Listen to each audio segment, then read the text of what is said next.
கர்த்தருடைய நாமம் பொழுதாக ஆசீர்வதிக்கப்பட்டதான மகிழ்ச்சியான இந்த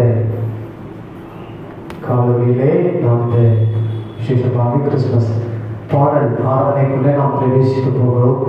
கர்த்தர் இந்த ஆண்டில் கூட நம்மை பாடுபடியாக வைத்திருக்கிறார். ஆமென் சொல்லவில்லை?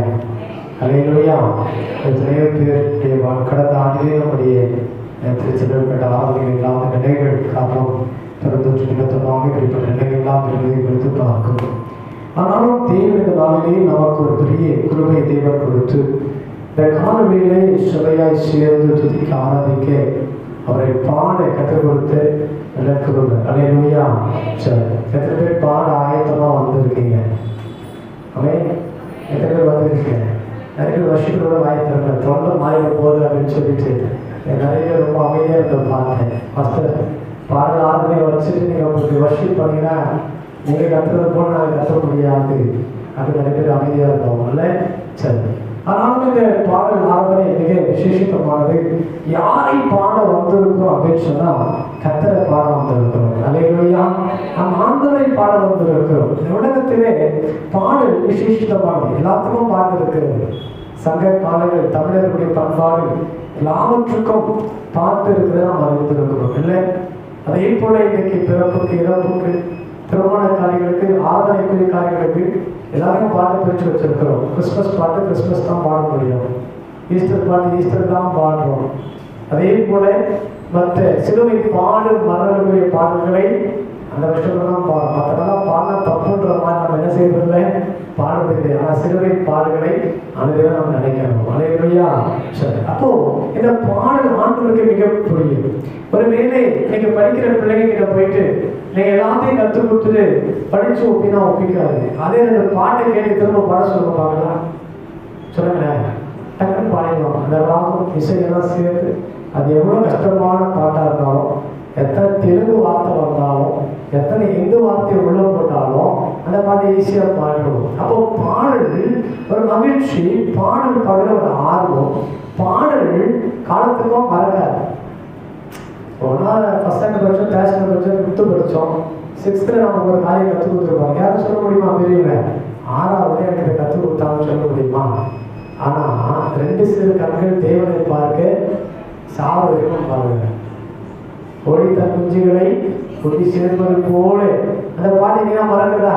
இப்பெல்லாம் பெரியவராயிட்டோம். நம்ம பிள்ளைங்களே இப்போ எங்க போறாங்க? சண்டே ஸ்கூல் போயிட்டு காலேஜுக்கு போயிட்டாங்க. ஆனா இன்னைக்கும் மன சேர்ந்து நம்ம என்ன செய்ய முடியுது? பாட முடிகிறது. இதுதான் பாடலுடைய அர்த்தம். எல்லாத்துக்கும் பாட்ட போட்டாங்க. இப்போ குப்பை வண்டிக்கு நான் வந்துச்சு. காலையில யார் எழுப்புறாங்களே இல்லையோ ஒரு சொல்ல 4 மணி ஆவான்றா சார். ஓஹோ, என்ன ஊரு, என்ன பேரு? நம்ம சென்னை தான் பாரு, சுத்தமான ஊருடா, நம்ம சென்னை பாடா என்று சொல்லி பாட்டை போட்டு எழுப்பிடுறாங்கன்னு சொல்லி நீங்க எந்த பாட்டு ஞாபகம் இல்லையோ இந்த பாட்டு நமக்கு ஞாபகம் இருக்காது. தினம் வசனங்களை அப்படி சமையல் குரூப்பில் போடுறேன். கரெக்டாக அது முடிக்கிற நேரத்தில் இவர் கரெக்டாக பாடி வருவாங்க. ஒன்று வேக்சின் போடணும் மக்கா, வேக்சினை போட்டுருங்க அப்படின்னு பாடணும். இல்லைன்னு சொன்னால் என்ன ஒரு அப்படின்னு சொல்லி முடிக்கிற நேரமாக இருக்கும். அந்த நேரத்தில் மறுபடியும் எங்கேயோ கேட்குற சத்தம் போட்டு கேட்டால் கேட்கும். மறுபடியும் கட் பண்ணுவேன், மறுபடியும் என்ன செய்யுது, மறுபடியும் ரெக்கார்ட் பண்ணுவோம். அப்போ தான் ஒரு அம்மா புட்டு விற்க வரும். கரெக்டாக எங்கேயோ கருத்து சத்தமில்லை, மறுபடியும் புட்டுன்ற வார்த்தை வந்துடும். மறுபடியும் கட் பண்ணேன், மறுபடியும் இப்படி ஒரு வருஷம் 1 நிமிஷம் போகிறதுக்கு 10 முறை எடுக்கணும். இதுக்கு மேலே எங்கள் வீட்டுக்காரமா அப்போ தான் குக்கர் மிக்ஸு அப்பதான் எல்லாம் வரும். அல்லேலூயா. சரி, அதற்கு நடுவிலும் கூட இந்த பாடல் இனிமையானது, எல்லாவற்றுக்கும் பாட்டு எல்லாவற்றையும் மகிழ்ச்சிப்படக்கூடியதா இருக்கிறது. இந்த பாட்டை பரிசுத்தமாக எல்லாரும் என்ன சொல்லிருக்கிறாங்க? வேதத்துல பாடி மகிமைப்படுத்தி இருக்கிறாங்க இல்லையா? அதாவது சங்கீதம் 100ஆம் சங்கீதத்துல பார்த்தீங்கன்னு சொன்னா அந்த முதல் வசனத்துல அவர் சொல்லுகிற வார்த்தை பார்க்கிறோம். ஸ்தோத்திர சங்கீதம் பேரை பாருங்க. ஸ்தோத்திர சங்கீதம் 100ஆம் சங்கீதம் 1ஆம் வசனம் சொல்கிறது, பூமியின் குடிகளே எல்லாரும் கர்த்தரை எப்படி பாருங்க, கம்பீரமாய் பாருங்க. அவர் கம்பீரமாய் பாடுன்னு சொன்னா சொத்தத்தை உயர்த்தி முழு பிணத்தோடு கூட ஆர்ப்பரிப்போடு கூட எங்க பாடுற சொத்தம் மற்றவனுக்கு கேட்கத்தக்கதாக, இடம் அசையத்தக்கதாக, அதிரத்தக்கதாக என்ன செய்ய வேண்டுமா? பாட வேண்டும் என்று இந்த வேதம் கற்றுக்கொள்வதை பார்க்கிறோம். மகிழ்ச்சியோட கர்த்தருக்கு ஆராதனை செய்து ஆனந்த சத்தத்தோட அவர் சந்நிதி முன் என்ன செய்ய வாருங்கள் என்று சொல்லுகிற வார்த்தையை வந்து பார்க்கிறோம். அதே 96ஆம் சங்கீதத்திலே நாம் பார்க்கும்போது முதல் வசனம் சொல்லுகிறது, கர்த்தருக்கு புது பாட்டை பாடுங்க. பாடின பாட்டியை பாடாதீங்க, கர்த்தருக்கு என்ன பண்ணுங்க? புது பாட்டை பாடுங்கள். பூமியின் குடிகளே எல்லாரும் யார பாடுங்க? கர்த்தரை பாடுங்கள். கர்த்தரை பாடி அவருடைய நாமத்தை ஸ்தோத்திரித்து நாளுக்கு நாள் அவருடைய ரட்சிப்பை சுவிசேஷமாய் அறிவீர்கள். அல்லேலூயா. இதெல்லாம் என்ன பாட்டு பாட வந்திருக்கிறோம்? சொல்லுங்களேன், என்ன பாட்டு பாட வந்திருக்கிறோம்? புது பாட்டு பாடுறோம். ஆனா எங்க சர்ச்சுக்குள் மாத்திரம் வருஷம் ஒரே பாட்டு தான். ஆனந்த கீதங்கள் என்னாலும் பாடி ஆண்டவரை மேம்படுத்த அல்லேலூயா. சரி, அப்போ புதிய பாடல்களை பாட வேண்டும். அப்படின்னா என்ன அர்த்தம்? பாடல்கள் வந்து கொண்டே இருக்கிறது. ஒவ்வொரு பாடியும் நாம் கற்றுக்கொண்டு பாடி ஆண்டவரை நாம் மகிமைப்படுத்துகிற போது அது பரலோகத்தின் தேவனை அசைக்கிறது. அல்லேலூயா. ஆண்டவர் இதெல்லாம் துதிகளை அவர் பிரியப்படுகிறார். ஆண்டவர் துதிகள் மத்தியிலே வாசம் பண்ணுகிறார். ஆனா அதற்கு நடுவில் வேதம் சொல்லுகிறது, அவர் பாடல் மத்தியிலே அவர் மகிமைப்படக்கூடியவராய் இருக்கிறார். அல்லேலூயா. கர்த்தருடைய பாடலை நாம் பார்க்கிறோம். அங்கே நாம் பார்க்கும்போது கொலோசியர் நிருபத்திலே 3ஆம் அதிகாரம் 16ஆம் வசனம் சொல்கிறது. கொலோசியர் 3ஆம் அதிகாரம் 16ஆம் வசனத்தை வாசித்தோம் என்று சொன்னால், கிறிஸ்துவின் பாகம் ஞானத்தோடும் சங்கீதங்களினாலும் கீர்த்தனைகளினாலும் ஞான பாட்டுகளினாலும் ஒருவருக்கொருவர் போதித்து புத்தி சொல்லிக்கொண்டு உங்கள் இருதயத்திலே கர்த்தரை எப்படி பாட வேண்டுமா? பக்தியுடன் பாட வேண்டும். இங்க தாவீது சொல்லுகிற வார்த்தை பார்க்கிறோம். கர்த்தருக்கு என்ன பாட்டு பாடுங்க? புது பாட்டு பாடுங்க அப்படின்னு அவர் சொல்றாரு. ஆனா இங்கே பார்க்கும்போது பவுல் சொல்ற வார்த்தை பார்க்கிறோம், சங்கீதங்களினாலோ கீர்த்தனைகளினாலோ ஞான பாட்டுகளினாலோ ஒவ்வொரு நாளும் சேர்ந்து சமம் பாடி பக்தி விருத்தி உண்டாகிறதுக்கு அவர் மகிமைப்படுத்தணுமா? அல்லேலூயா. அரி சபையில் என்ன கிடையாது?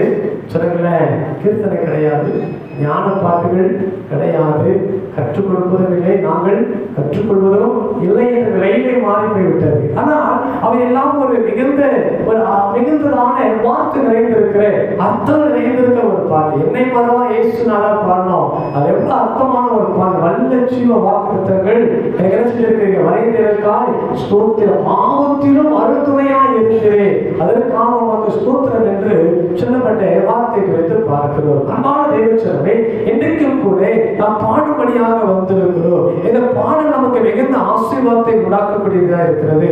இந்த பாடலை பாடும்போது நாம் யாரை மகிமைப்படுத்துகிறோமா?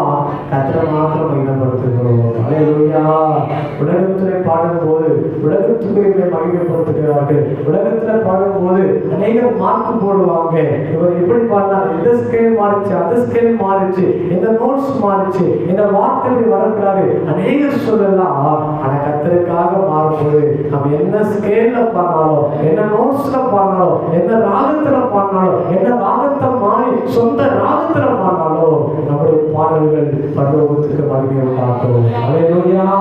இந்த பாடல்கள் ஆசீர்வதிக்கப்பட்டதாக இருக்கிறது. அதை குறித்து நாம் பார்க்க சொன்னால் இந்த பாடலினாலே என்னெல்லாம் நடக்குது என்பதை சுருக்கமாக சொல்லி நான் கடந்து போக விரும்புகிறேன். வாசித்தபடி சொன்னால் 2 புத்தகத்திலே 5ஆம் அதிகாரத்திலே பார்க்கும்போது அங்கே வாசிக்கப்படுதான நிலையை பார்க்கும் என்றால் அங்கே தேவனுடைய ஆலயத்திலே அங்கே நடக்கிறதான நிலையை பார்க்கிறோம். உடன்படிக்கை பெட்டியை கொண்டு வந்து தேவனுடைய ஆலயத்திலே வைக்கப்படுகிற சாலமோன் நாட்களிலே வைக்கப்பட்ட பின்பு அங்கே பார்க்கப்படுற வசனம் என்னென்னு சொல்லி பார்க்க சொன்னால் வாசிக்கலாம். 13 பார்க்கும்போது அவர் ஒருமிக்க புரிகளை ஊதி ஏக சத்தமாய் கர்த்தரை துதித்து ஸ்தோத்திரித்து பாடினார்கள். ஆசாரியர் பரிசுத்தத்திலிருந்து புறப்படுவீரோ பாடகர் புரிகள் தாளங்கள் கீத வாத்தியங்களுடைய சத்தத்தை துணிக்க பண்ணி கர்த்தர் நல்லவர் அவரை ஸ்தோத்திரிக்கையிலோ கர்த்தருடைய வீடாகிய தேவ ஆலயம் மேகத்தினால் நிறையப்பட்டது. அந்த மேகத்தின் நிமித்தம் ஆசாரியர் ஊழியர் செய்து நிற்கக்கூடாமல் போயிற்று. கர்த்தருடைய மகிமை தேவனுடைய ஆலயத்தை நிறைவேற்றது. அல்லேலூயா. அப்ப கர்த்தருடைய மகிமை ஆலயத்தை நிரப்புகிறது. அல்லேலூயா. பிரசங்கம் நம்முடைய ஆவிக்குரிய வாழ்க்கைக்கும் நம்முடைய ஆத்மாவுக்கும் பிரயோஜனம் உள்ளது. பிரசங்கம் நம்மை சரிப்படுத்தும், நம்மை சீர்படுத்தும், நம்மை பலப்படுத்தும், ஆவிக்குரிய வாழ்க்கை நம்ம ஓட செய்யும். ஆனால் தேவனை ஆராதிக்கிற, தேவனை பாடுகிற பாடல் நமக்கு அது ஆத்மாவை பலத்துவது மாத்திரமல்ல, அது பரலோகத்தில் கொண்டு போது மாத்திரமல்ல, பரலோகத்தின் மகிமையை சபைக்குள்ளே கொண்டு வரக்கூடியதாக இருக்கிறது. அல்லேலூயா. அதான் வாசிக்கிறோம். உடன்படிக்கை பெட்டிகள் வைக்கப்பட்டிருக்கிறது. அங்கே இஸ்ரவேல் ஜனங்கள் எல்லாரும் இருக்கிறார்கள், ஆசாரியர்கள் இருக்கிறார்கள். நன்றாய் பாடக்கூடிய 12 ஆசா, ஏமா, எதிர்த்துடைய கூட்டத்தாரும் அவருடைய குமாரர் சகோதரி கூட்டத்தாராகிய பாடகரான லேவி அனைவரும் மெல்லிய புடவைகளை தரித்து கைத்தாளங்களையும் தம்புருக்களையும் சுரமண்டலங்களை பிடித்து பலிபீடத்திற்கு கிழக்கே நின்றார்கள். அவரோடு கூட குறிகளை ஊதுக ஆசாரியர்கள் எத்தனை பேர் இருந்தாங்களா? 120 பேர் இருந்தார்கள். அல்லேலூயா. இப்போ ஆசாரியர் கூட்டம் தேவனுடைய ஆலயத்தில் எழுந்து நின்று ஆண்டவரை ஆராதிக்கிறார்கள். வெறும் பாட்டு மட்டும் பாட நல்லா இருக்காது. இப்ப என்னெல்லாம் சேர்ந்துருச்சா? கைத்தாளங்கள் சேர்ந்து இருக்கிறது, சுரமண்டலங்கள் சேர்ந்து இருக்கிறது, அங்கே தம்புர்களை வாசிக்க ஆரம்பித்திருக்கிறாங்க. எல்லாத்துக்கும் மேலே பூரிகளை ஊதுகிற கர்த்தருடைய ஒரு கூட்டம் இருக்கிறார்கள். எல்லாம் சேர்ந்து தேவனுடைய அந்த மகிமையான ஆலயத்திலே உடன்படிக்கை பெட்டிக்கு வந்ததாக சகல இஸ்ரவேல் ஜனங்கள் கூடி ஆராதிக்கிறதான வேளையிலே உள்ள ஒரு சர்வீஸ் நடந்துட்டு இருக்கிறது. இந்த ஆராதனைக்குள்ள அவங்க பாட ஆரம்பித்து கர்த்தரை ஸ்தோத்திரம் பண்ண ஆரம்பித்தோடனே பரலோகத்தினுடைய மகிமை இறங்கி வருகிறது. அல்லேலூயா. இந்த காணொளி அதற்கு நம்ம பாட வந்திருக்கிறோம். எதற்காக பாட போறோம் என்று சொன்னால், வேதம் சொல்கிறது, அன்னைக்கு ஒரு மெய்ப்பொருளுக்கு வந்ததாக ஒரு தெய்வ தூதர் கூட்டம், ஒரு கேள்வியின் கூட்டங்கள் எழுப்பி தெய்வ சிறை பாடிட்டு மனத்திருக்கிற தேவனுக்கு மகிமையோ பூமியிலே சமாதானமோ மனுஷனை என்ன உண்டாகட்டவா பிரியமோ உண்டாகட்டும். உடனே வார்த்தையில பாட்ட முடிச்சு. பெரிய பாட்டு 4 சரணம் 5 சரணம் கிடையாது. எத்தனை சரணம் தான்? 3 லைன் தான். உணர்ந்திருக்கிற தேவனுக்கு மகிமையும் பூமியிலே சமாதானமும் மனுஷனே பிரியமும் உண்டாகட்டும். இதுதான் முதல் கிறிஸ்துமஸ் பாடல். அல்லேலூயா. முதல் பாடினவர்கள் தேவ தூதர்கள். இந்த ஒரு பாட்டு உலகத்துக்கு மீட்பை உண்டாகிற்று. இந்த ஒரு பாட்டு கிறிஸ்துவின் பிறப்பை பறைசாற்றிட்டு, இந்த ஒரு பாட்டு மெய்ப்பொருளை உற்சாகப்படுத்தினது. இந்த ஒரு பாடல் ஒரு புறக்கணிக்கப்பட்ட ஒரு மனிதர்களுக்கு முன்பதாக பாடப்பட்ட பாடல். அல்லேலூயா. அன்பான தேவன் சொல்லவே, இன்றைக்கும் இந்த பாடல் எத்தனையோ ஆயிரம் ஆண்டுகளை கடந்தும் கூட இன்றைக்கும் எல்லா கேரள ஹவுஸ்லயும் இந்த பாட்டை பாடிதான் இருக்கிறோம். ராகம்தான் மாறி போதை தவிர வார்த்தை ஒரே ஒரு வார்த்தை தான். உலகத்தில் இருக்கிற தேவனுக்கு மகிமையும் பூமியிலே சமாதானமும் மனுஷனுடைய பிரியும் உண்டாகட்டும் என்று பாடுகிற போதெல்லாம் தேவனுடைய பிரசனம் இன்றைக்கும் இறங்கி வருகிறது. அல்லேலூயா. அவர் சபைக்குள்ளே வருகிற போது நம்முடைய வாழ்க்கை நாம் என்ன செய்ய வேண்டுமா? கர்த்தரை பாட வேண்டும். இசையோடு கூட சேர்ந்து பாடணும். கைத்தாளங்களை கொட்டி பாட வேண்டும். ஆண்டவர் சமூகத்தில் என் குரல் எப்படிப்பட்டதா இருந்தாலும் நான் ஆராதிக்க வந்திருப்பது என் கர்த்தரை. நான் ஆராதிக்கும் போது என் பரலோகத்துடைய மகிமை எங்க வரும்? நான் இருக்கிற மகிமையின் ஸ்தலத்துக்குள்ளே தேவன் நிச்சயமாய் கொண்டு வருவார் என்கிறது. ஆமே. விசுவாசத்தோடு கூட நீங்களும் நானும் எப்போ ஆரம்பிச்சாலும் எந்த நேரத்தில் ஆரம்பிச்சாலும் சபைக்குள்ளே வரும்போதெல்லாம் மௌனமா இருக்கக்கூடாது, அமைதியா இருக்கக்கூடாது, கெட்டியா வாயை மூடிட்டு இருக்கக்கூடாது. நான் பாடவே பாட மாட்டேன்னு சொல்லி தீர்மானத்தோடு வரக்கூடாது. பாட ஆரம்பித்துடனே சேர்ந்து பாட வேண்டும். அல்லேலூயா. அதான் ஆண்டவர் விரும்புகிறார். ஆலயம் என்பது அப்படிதான். ஸ்கூலில் இருக்கிற மாணவன் டீச்சர் பேச ஆரம்பிச்சானா போய் சொன்னா மனித செய்தாலும் ஒரு 2 நாள் சொல்லிட்டே வரணும். சொல்லாம என்ன கிடைக்கும்? முதல் கிடைக்கும். இல்லை நம்ம பாருங்க, அவங்க வயது சொல்றாங்க, இன்னைக்கு நம்ம எல்லாத்துக்கும் ஒரே டீச்சர் ஆனது மாத்திரம் தான். அவர் பார்க்கிறார். அவர் நம்மை பார்க்கிற தேவன், தேவன் இதயத்தை பார்க்கிற தேவன். அப்போ ஆண்டவரை பார்க்கும் போது அவருக்கு முன்னாடி இந்த சபையில நான் தேவனுடைய சேவை. அல்லேலூயா. ஆவிக்குரிய வாழ்க்கை நம்மை ஆசாரிய கூட்டமாய், லேவியர் கூட்டமாய், ராஜரீக கூட்டமாய் கர்த்தரை அபிஷேகம் பண்ணி வைத்திருக்கிறார். உலகத்துக்கு சாதாரண மனிதர்கள், ஆனால் தேவனுடைய ஆலயத்திற்கு நீங்கள் யாவரும் நீங்களும் நானும் ஆசாரிய கூட்டம் ராஜரீக கூட்டமாய் இருக்கிறோம். அல்லேலூயா. இந்த ராஜரீக கூட்டம் ராஜரீகம் பண்ணுகிற ஒரு நிலை. அப்ப கர்த்தரை பாடி அன்றைக்கு ஆராதிக்கும் போது தேவனுடைய மகிமை எப்படி சபை நிறைவேற்றோம். இன்னைக்கு நீங்களும் நானும் பாடி ஆராதிக்கிற போது கர்த்தருடைய மகிமை உள்ள வந்துச்சுன்னா வியாதி தானா வெளியேறும். பிசாசுடைய பலவீனத்தோடு வருவதற்கு பலன் உண்டாகும். சமாதானம் இல்லாதவருக்கு சமாதானம் உண்டாகும். மகிழ்ச்சி இல்லாதவருக்கு மகிழ்ச்சி உண்டாகும். அற்புதத்தை எதிர்பார்த்து வருகிறவர்களுக்கு அற்புதம் உண்டாகும். இதுக்கெல்லாம் ஒன்றே ஒன்றுதான் கர்த்தரை பாட வேண்டும். அல்லேலூயா. போய் விசாரிச்சு போய் ஆடி பாடி துளுத்தவில்லை. சபையில ஆலயத்துல தேவனுடைய மகிமை இருந்தா முதல்ல அது உள்ள வராது. இரண்டாவது நம்ம பாடும்போதே என்ன செய்யும்? மலைமையா அம்மாவை திருச்சி இருக்கும்போது இப்படிப்பட்ட நிலைகளில் ஒரு அம்மா வந்தாங்க சொல்லியிருக்கிறேன். இல்லை பாஸ்டர் அந்த அந்த நாள் போதை அவர் பாட ஆரம்பிச்ச உடனே எல்லாம் மறைந்து உடனே ஒரு சுகம் ஒரு ஆரோக்கியம் உண்டாயிடுச்சு. இன்னைக்கு நம்முடைய வாழ்க்கையில் தேவன் நமக்கு நல்ல ராகத்தை குரலை பேசும்படி கற்று வைத்திருக்கிறார். மலைமையா உலகத்தில் எத்தனையோ பேர் என்ன செய்யறாங்க? பேசும்படியாக இருக்கிறாங்க. யோசித்து பாருங்க. அவெல்லாம் பாடணும் ஆசையா இருக்கல. ஆனா எத்தனை பேர் பேச முடியாம இருக்கிறாங்க? கர்த்தர் நமக்கு நல்ல குரலை கர்த்தர் கொடுத்திருக்கிறார். அல்லேலூயா. நல்ல சத்தத்தை தேவன் கொடுத்திருக்கிறார். அவருக்காக பாடி அவரை நாம் மையப்படுத்த வேண்டும். இரண்டாவதை பார்க்கும் போது நாம் பாடுகிற போது என்ன நடக்குது அப்படின்னு சொன்னா வாசிக்காக 2 நாளாகும் புத்தகம் 20ஆம் அதிகாரத்தை பார்க்கும் போது 2 நாளாகும் 20ஆம் அதிகாரத்தை பார்க்கும்போது முதல் வசனம் சொல்கிறது, அங்கே யோசபாத் ராஜாவுக்கு விரோதமாக இதற்கு பின்பு மோவாப் புத்திரரும் அம்மோன் புத்திரரும் அவரோடு கூட அம்மோனியருக்கு அப்புறத்தில் உள்ள மனுஷரும் கூட யோசபாத்துக்கு விரோதமாக யுத்தம் பண்ண வந்தார்கள். சிலர் வந்து யோசபாத்தை பார்த்து சொன்னாங்க, உமக்கு விரோதமாக ஏராளமான ஜனங்கள் கடலுக்கு அக்கறையில் இருக்கிற சீரியாவிலிருந்து வருகிறார்கள். இதோ அவர்கள் எங்கிரியாகிய ஆசர்சோர் தாமாரில் இருக்கிறார்கள் என்று அறிவித்தார்கள். இப்போ யோசபாத்துக்கு விரோதமாய் யூத ஜனங்களுக்கு விரோதமாய் அநேக திரளான மக்கள் வருகிறார்கள். யுத்தம் செய்ய அம்மோனியர் வருகிறார்கள், அம்மன் புத்திரர் வராங்க, சீரியர் வராங்க.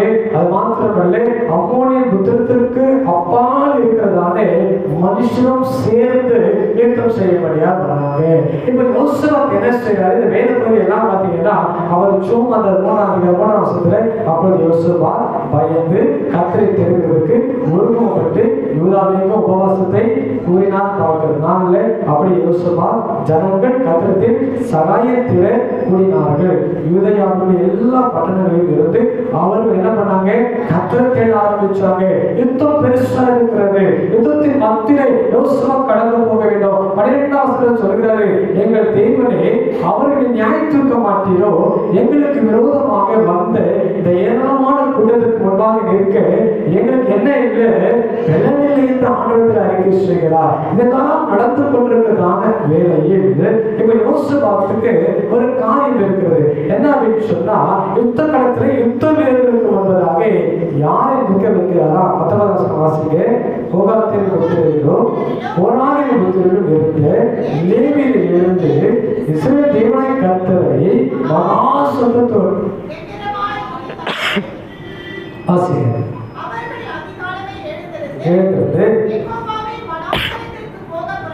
புறப்பட்டார்கள். புறப்படுகையில் நேற்று யூதாவே எருசலேமின் குடிகளே கேளுங்கள், எங்கள் தேவனை கர்த்தரை நம்புங்கள், அப்பொழுது நிலைப்படுவீர்கள். நம்புங்கள், அப்பொழுது சித்தி பெறுவீர்கள் என்றால். பின்பு அவர்கள் ஜனத்தோடு ஆலோசனை பண்ணி பரிசுத்தமுள்ள மகத்துவத்தை துதிக்கவோ ஆயுத மனிதனுக்கு முன்னாக நடந்து போய் கர்த்தரை துதியுங்கள், அவர் கிருபை என்றும் உள்ளது என்று கர்த்தரை பாடவோ பாடுவதை விரும்பினார். சண்டையில் போய் யார் வைக்கிறாங்க? யோசித்து பாருங்களேன். சண்டை நடக்கிறது, யுத்தம் நடக்கிறது. யுத்த காலத்துல அம்மன் இருக்கிறாங்க, அம்மன் இருக்கிறாங்க, அப்போது இருக்கிற மக்களும் சேர்ந்து வந்துட்டாங்க, மோவாபியர் வந்துட்டாங்க. ஒரு பெருத்த ஒரு கூட்டம் இருக்கிறது. இதன் நடுவில் யோசபாத் இப்போ அங்கே லேவியர் இருக்கிறாங்க, பூரியில ஊதுகிற காலங்கள் ஊதுகிறானே பரிசுத்தவான்கள் இருக்கிறார்கள். யுத்தத்திற்காக புறப்படுகிற யுத்த வீரர்கள் ராணுவ வீரர்கள் இருக்கிறாங்க. எல்லாருக்கும் முன்னாடி கர்த்தரை துதிக்கவும் பாடக்கூடியவர்களை முன்பாக இருக்கிறார். அல்லேலூயா. பண்ணிட்டாங்க, 2ஆம் இடத்துக்கு வந்துட்டாங்க. பாடுகிறவர்கள் 1ஆம் இடத்துக்கு போய்விட்டார்கள். அல்லேலூயா. பாருங்க, நம்முடைய வாழ்க்கையில் இருக்கிற கிருபை என்ன? கர்த்தரை பாடினால், கர்த்தரை துதித்தால் சத்துருக்கள் மத்தியிலும் தேவன் ஜெயம் கொடுப்பார். அல்லேலூயா. அந்த மாற்றியை பார்க்கிறோம். அவருடைய வாழ்க்கை யுத்தத்திற்கு போகும்போது ஒரு ராஜா என்ன செய்யணும்? ஆயுத வஸ்திரங்கள் எல்லாம் எடுத்து தரித்துக் கொண்டு, எல்லாவற்றையும் எடுத்துக்கொண்டு, அம்பை எடுத்துக்கொண்டு, பட்டயத்தை எடுத்துக்கொண்டு வாங்க 2 அவங்க பார்க்கலாம்னு சொல்லி போய் இருக்க வேண்டும்.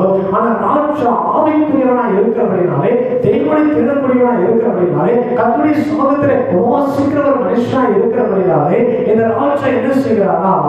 கர்த்தரை பாடுகிற ஜனங்களை முன்பாக நிறுத்தினார். அல்லேலூயா. இதனால் நடந்தது என்ன? வாசிக்கலாம். 22ஆம் வாசிக்க.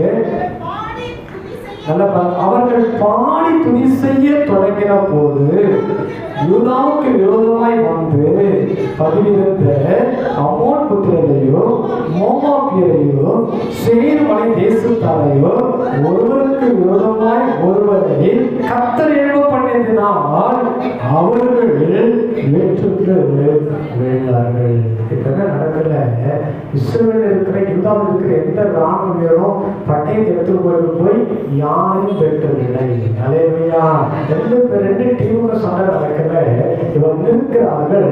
முன்னாடி ஒரு கூட்டம் என்ன செய்திருக்கிறது? கர்த்தரை துதிக்கிறது. அல்லேலூயா.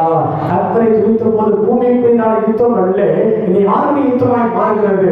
கர்த்தருடைய யுத்தமாய் மாறுகிறது. இப்ப யாருடைய சேனை எழுந்து வருகிறது? யோசபாத்துடைய சேனை அல்ல, யூதாவின் ஜனங்களை பாதுகாக்கக்கூடிய யூதாவுக்குரிய சேனைகள் அல்ல, பரலோகத்தின் சேனை இறங்கி வந்து அவர்கள் யூத ஜனங்களுக்கு விரோதமாக, யோசபாத்துக்கு விரோதமாக இருக்கிற அம்மோன் புத்திரரானாலும், அம்மோனின் ஆனாலும், சேயீர் மலையின் தேசத்தின் ஜனங்கள் ஆனாலும் எல்லாரையும் கர்த்தர் ஒருவருக்கு விரோதமாய் ஒரு எழுப்ப பண்ணினார். அவர்கள் வீட்டுண்டு வீழ்ந்து போனார்கள். அல்லேலூயா. நமக்கு விரோதமாக இருக்கிறானா? நமக்கு விரோதமாக பேசுறாங்களா? ஒரே ஒரு காரியம், நீங்க பாட தொடங்குங்க, உபவாசம் பண்ண தொடங்குங்க, கர்த்தரை தேட ஆரம்பிங்க. கர்த்தர் உங்க பட்சத்துல பரலோகத்தை சேருவார். அல்லேலூயா. அதுதான் அந்த பாட்டு. சோமணி அழுது ஆண்டவரே பேசலாம், ஆண்டவரே பேசலாம், ஆண்டவரே செய்யலாம், ஆண்டவரே போலாம் இல்லை. எப்பெல்லாம் யுத்தம் எனக்கு விரோதமாக எழுப்புகிறதோ அப்பொழுதெல்லாம் என் பட்சத்தில் ஒரு சேரை இருக்கிறது. நம்ம யார் அழைக்கிறோம்? கர்த்தர் அழைக்க வேண்டும். அல்லேலூயா. ஆசாவின் நாட்கள் ஒரு யுத்தம் வருகிறது. ஆஷா வருகிற போது ஆசா என்ன செஞ்சுட்டா? ஆண்டவரை நோக்கி பார்க்கல, பாடலை இருக்கவில்லை, சீரியாவில் இருக்கிற பிணத்தாத்தை தேடி போனான். கர்த்தர் அவர் கையில அவருடைய வாழ்க்கையை நான் போனது. அல்லேலூயா.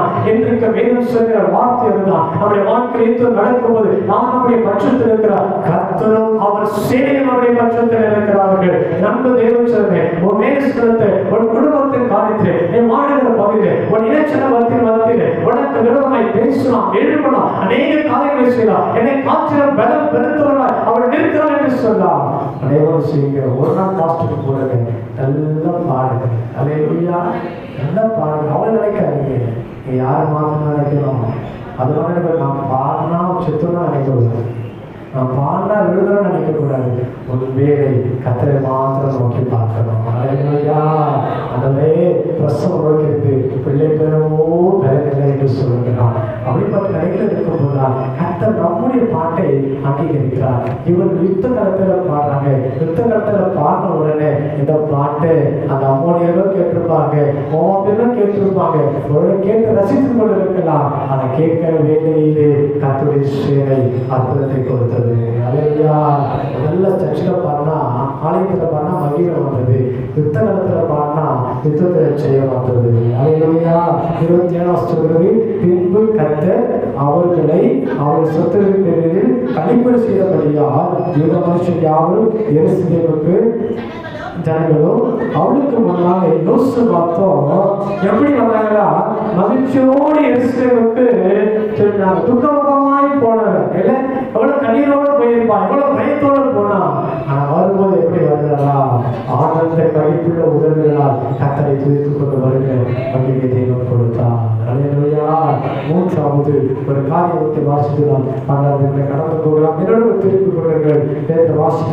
வாசிக்கலாம். அப்போஸ்தலர் நடவடிக்கைகள் 16ஆம் அதிகாரத்தை நம்ம எடுத்துக்கொண்டோம் அப்படின்னு சொன்னா, அப்போஸ்தலர் நடவடிக்கைகள் 16ஆம் அதிகாரத்தில் வாசிக்கும்போது எங்கே ஒரு சம்பவத்தை வாசிக்கிறோம். அப்போஸ்தலர் பவுலும் சீலாவும் கர்த்தரை குறித்ததாக இருக்கிற இடங்களிலே சொல்கிற போது ரோமர்கள் அவர்களுக்கு விரோதமாய் 7:21 வசனத்தில் ரோமராகிய நாம் ஏற்றுக்கொள்ளவோ அனுசரிக்கும் தகாத முறைமைகளை போதிக்கிறார்கள் என்றார்கள் என்று பார்க்கிறோம். இப்போ பவுலுக்கும் சீலாவுக்கும் சுவிசேஷம் சொன்னதுனால பிரச்சனைகள், பாடுகள் வருகிறது. இந்த பாடுகள் வந்தவுடனே 22 சொல்வது, அப்பொழுது ஜனங்கள் கூட்டம் கூடி அவளுக்கு விரோதமாக எழுதினார்கள். அதிகாரிகள் அவள் வஸ்திரங்களை கிழித்து போடவும் அவர்களை அடிக்கவும் சொல்லி அவர்களை அநேக அடித்த பின்பு சிறைச்சாலையில் வைத்து அவளை பத்திரமாய் காக்கும்படி சிறைச்சாலைக்காரனுக்கு கட்டளையிட்டார்கள். அவள் ஒரு வல்லமை நிறைந்திருக்கிற ஒரு மனுஷன். அவளுடைய உருமால்களை கட்சிக்கப்படவே நினைச்சான். அற்புதம் நடந்துச்சு சொல்லி பார்க்கிறோம். அவனுடைய வாழ்க்கையில வார்த்தைகள் இருக்கிற விதத்தில் அலங்கரிக்கிற ஒரு மனுஷன். 13 நிருபங்களை எழுதி வைத்திருக்கிற ஒரு மனுஷன். என்னை போல கர்த்தரை பின்பற்றுங்கள் என்று சொன்ன ஒரு மனுஷன். அப்படிப்பட்ட ஒரு மனுஷனுடைய வாழ்க்கையில சுவிசேஷ வார்த்தை சொன்னதுனால ரோமர்கள் எழுதி நின்று அவனை ஒருவருக்கு அவனை எல்லா காரியம் செய்து என்ன செய்யறானா, அநேக அடிகளை அடித்து வஸ்திரத்தையும் கழட்டினாங்க. இப்போ மாத்திரமல்ல, எங்க கொண்டு போய் வைத்திருக்கிறாங்களா? சிறைச்சாலையில் போட்டு 24 சொல்கிறது, அவன் இப்படிப்பட்ட கட்டளை பெற்று அவர்களை உட்காவலையில அடைத்து அவன் கால்களை தொழுவ மரத்திலே மாட்டி வைத்தார் என்று வாசிக்கிறோம். தொழில் மரணம் இருக்கும். விலங்கு 2 காய் பண்ணுவாங்க. கைதிக்கு தப்பிக்காக கட்டி அதை போட்டு வச்சிருவான். அவர் சீக்கிரம் வெளியில போக முடியாது, படுக்க முடியாது, கால் நீட்டி படுக்க முடியாது. சரீரமெல்லாம் காயும், சரீரம் முழுசும் வேதனை. இதற்கு மத்தியில் எவ்வளவு பேசினாங்க. அந்த வார்த்தை சிந்தனைகள் வஸ்திரத்தெல்லாம் உறுதி கொண்டார்கள். அதுக்கு நடுவில் சிறைச்சாலைக்குள்ள வைக்கப்பட்டு இருக்கிறார்கள். இப்ப 2 பேரும் என்ன பண்ணணும்? நாளைக்கு எப்படி தப்பிக்க போறது தெரியல, நாளைக்கு என்ன பேசுவாங்க தெரியல, நாளைக்கு என்ன அடிப்பாங்க தெரியல அப்படின்னு பேசினாங்களா? பைபிள் சொல்கிறது நடு இரவில. அது எந்த நேரத்தில் பாருங்க, ஜெயில நடு நைட்ல இல்ல நடு இரவில, நடு ராத்திரியில அவங்களும் சிலாவும் ஜெபம் பண்ணி தேவனை துதித்து அப்புறம் என்ன செய்வாங்கன்னா பண்ணாங்க, ஜெபம் பண்றாங்க. ஜெபத்தில் என்ன பண்றாங்க? கர்த்தரை துதிக்கிறாங்க. ஜெபத்துல 3வது என்ன செய்யறாங்க பாருதான் ஜெபம். வெறும் ஜெபம் சொன்னா உட்கார்ந்து ஸ்தோத்திரம் சொல்வது அல்ல. ஜெபம் என்பது துதிக்கிறோம். ஜெபம் என்பது என்ன செய்யணும்? பாடல் பகுதி இருக்கிறோம், ஆராதனை பகுதி இருக்கிறோம், நன்றி பகுதி இருக்கிறோம், பாவ அறிக்கை இருக்கிறோம், அப்புறம் என்ன பாருங்க இதான் ஜெபம். அல்லேலூயா. நீங்க நம்மளுடைய ஜெபம் எல்லாம் அப்படி இல்லை. ஏன்னா நமக்கு ரொம்ப நேரம் ஆண்டு நம்ம கொடுக்குற அப்பார்ட்மெண்ட் ரொம்ப கம்மி இல்லை. ஆண்டு நம்ம நிறைய நேரம் கொடுத்துருக்கோம். நாம ஆண்டு கொஞ்ச நேரம் தான் கொடுத்துருக்கோம். அதுக்குள்ளே ஜெபத்தை முடிச்சிடணும். அதனால அப்படி நம்ம போயிட்டு வேகமாக ஜெபம் பண்ணுறோம். ஒரு நடு இரவிலே கட்டப்பட்டிருக்கிற வேலையிலே, தொழுவத்திலே மாற்றப்பட்ட வேலையிலே, சரீர விலகல் போடப்பட்டு சரீரமெல்லாம் ரத்த காய்கள் இருக்கிற நிலையிலே ஒரு மனுஷன் எதிரை செய்யவில்லை. தன்னுடைய பிரச்சனை குறித்து அவன் பேசவில்லை. அத்தனை கட்டுகளின் மத்தியிலோ கர்த்தரை பார்த்தாங்க. அல்லேலூயா. அத்தனை மத்தியிலும் கர்த்தரை துதிக்கிறார். அதுக்கு நடுவில் முழங்கால் படியிட்டு பவுலும் சீலாவும் ஒருமனப்பட்டு ஆண்டு சமூகத்தில் ஜெபம் ஆரம்பிக்கிறார்கள். இருவரும் ஜெபித்து துதிக்கிறதான வேளையிலே, கர்த்தரை பாட ஆரம்பித்த வேளையிலே 26 சொல்கிறது, சடீரிலே சிறைச்சாலையின் அஸ்திபாரங்கள் அசையும்படியாக பூமி மிகவும் அதிர்ந்தது. உடனே கதவுகள் எல்லாம் திறப்பட்டது. எல்லாருடைய கட்டுகளும் கலந்து. நல்லா கவனிக்கணும். சோமன் ஆரம்பிச்ச உடனே சிறையெல்லாம் தேவன் மாற்றி போட்டார். அல்லேலூயா. அவன் பாட ஆரம்பிச்ச உடனே அவளுக்குள்ள பிரச்சனைலாம் மாறி போச்சு. விலகெல்லாம் எல்லாம் அறுந்து போனது. யாருடைய விலங்குகள் எல்லாம் சொன்னா எல்லாருடைய விலங்குகளும். பவுல் மாத்திரங்கள், சீலாவுடைய பிரச்சனை மாத்திரமல்ல, அந்த சிறைச்சாலைக்குள்ள இருந்த வேத உடனே கதவெல்லாம் திறந்தது. எல்லாருடைய கட்டுகளும் கலந்து போயிடுச்சு. நீ பாடி உன் பிரச்சனை மத்தியில, உன் போராட்டத்தின் மத்தியில, உன்னுடைய இக்கட்டத்தின் மத்தியில, உன் கட்டுகள் மத்தியில நீ பாடி சோமனை கத்தரை துதிக்கும் போது உன் கட்டுகளை மாத்திரமல்ல, உன்னை சூழ்ந்திருக்கிற கட்டுகளை தேவன் அறுத்து விடுவிக்க நல்லவராக இருக்கிறார். அல்லேலூயா. அதுதான் வேறுபோய் கற்றுக் கொடுக்கிறது. ஒரு பவுல் தரக்காய் மாத்திரம் பாடினான், ஒரு பவுல் தேவனை துதிக்கிறான். பவுல் சீலம் இணைந்து கத்தர் ஆரம்பிக்கிறார்கள். நடு ராத்திரி ஆண்டவரை சொல்லி பாடி மகிழ்ப்படுத்துகிறார், ஜெபிக்கிறார்கள். வீண் சத்தம் வேறுகிறது. அவர் படுத்துக் கொண்டு அத்தனை பேரும் அதை கேட்டார் என்று வேகம் சொல்கிறது. ஆனால் கத்தர் விடுதலை கொடுக்கும் போது பவுலுக்கும் சீலாவுக்கும் மாத்திரம் அல்ல, அதை கேட்டுக் கொண்டிருந்த அனைவருக்கு விடுதலை உண்டாயிற்று. அல்லேலூயா. ஒரு வீட்டில் ஒரு பிரச்சனை நடுவில் ஒரு படுக்கையில் சரி, ஒரு கொடுக்கப்பட்ட இடத்துல நீ சோமானது கத்தரை துதிக்கும் தேவச்சனை ஒரு சத்தத்தை கேட்க சகலனை சூழ்ந்திருக்க சகல ஜனங்களுக்கும் கத்தர் ஒரு நாளை விடுதலை கொடுப்பார். அல்லேலூயா. சத்தம் போட்டு சொல்லிக்கிறேன். அந்த சமூகத்தில் சத்தம் போட்டு என்ன செய்யணும்? சோமானம் சத்தம் போட்டு பாடலாம். அவங்க பாடுறது ஐயோ காவலர்கள பயப்படல, அவங்க எல்லாரும் கேட்கறன்னு சொன்னாங்க, எல்லாரும் கேட்கறன்னு பாடினாங்க. அவங்க பாடி முடிக்கிறதுக்குள்ள பூமி அசைக்கட்டாய் கத்துடைய வல்லமை பண்ணாரு. எல்லாருடைய கட்டுகளை மறுத்து தேவன் அதை வெளியே கொள்வது மாத்திரமல்ல, அந்த சிறைச்சாலை சிறைச்சாலைக்குரிய தலைவர் ரட்சிக்கப்பட்டான். அந்த ஒரு முறையே நாங்கள் ரட்சிக்கப்படுவதற்கு என்ன செய்ய வேண்டும்? அவன் மட்டும் ரட்சிக்கப்பட்டானா, அவன் குடும்பம் ரட்சிக்கப்பட்டது. அவனை காய்களெல்லாம் கழுவி அவனுக்கு ஆதாரத்தை கொடுத்து அவனை பலப்படுத்தினான் என்று வேதம் சொல்கிறது.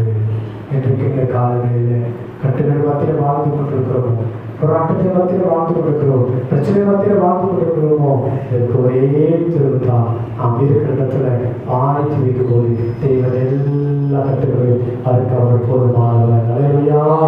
அது நமக்கு விடுதலை கொடுக்கிற தேவன். அந்த வேதங்களுடைய மூன்றிடமாக நாம் தியானித்திருக்கிறோம். முதலாவது அவன் பாடி துதிக்க ஆரம்பித்தால் உடன்படிக்கை பற்றி கொண்டதாக தேவாலயத்தில் பாடும்போது தேவனுடைய மகிமை ஆழ்த்த நிரம்பிற்று. இரண்டாவதாக யோசுவத்தின் நாட்களே சத்துருக்கு முன்னதாக அவர் யுத்த காலத்தில் பாடி துதித்தார்கள், கர்த்தர் செய்தியை கொடுத்தார். மூன்றாவதாக சரீரத்துக்கு மத்தியிலும் கட்டுகளுக்கு மத்தியிலும் காயங்களுக்கு மத்தியிலே அவரும் சீராக பாடினார்கள். அங்கே தேவன் அவர் நிமித்தமாய் அவர்களுக்கும் அவர் நிமித்தமாய் அநேகருக்கு விடுதலை கொடுத்து சிறைச்சாலை தலைவரை ரட்சிக்கப்பட தேவன் கிருபை செய்தார். அல்லேலூயா. அல்லேலூயா. அல்லேலூயா.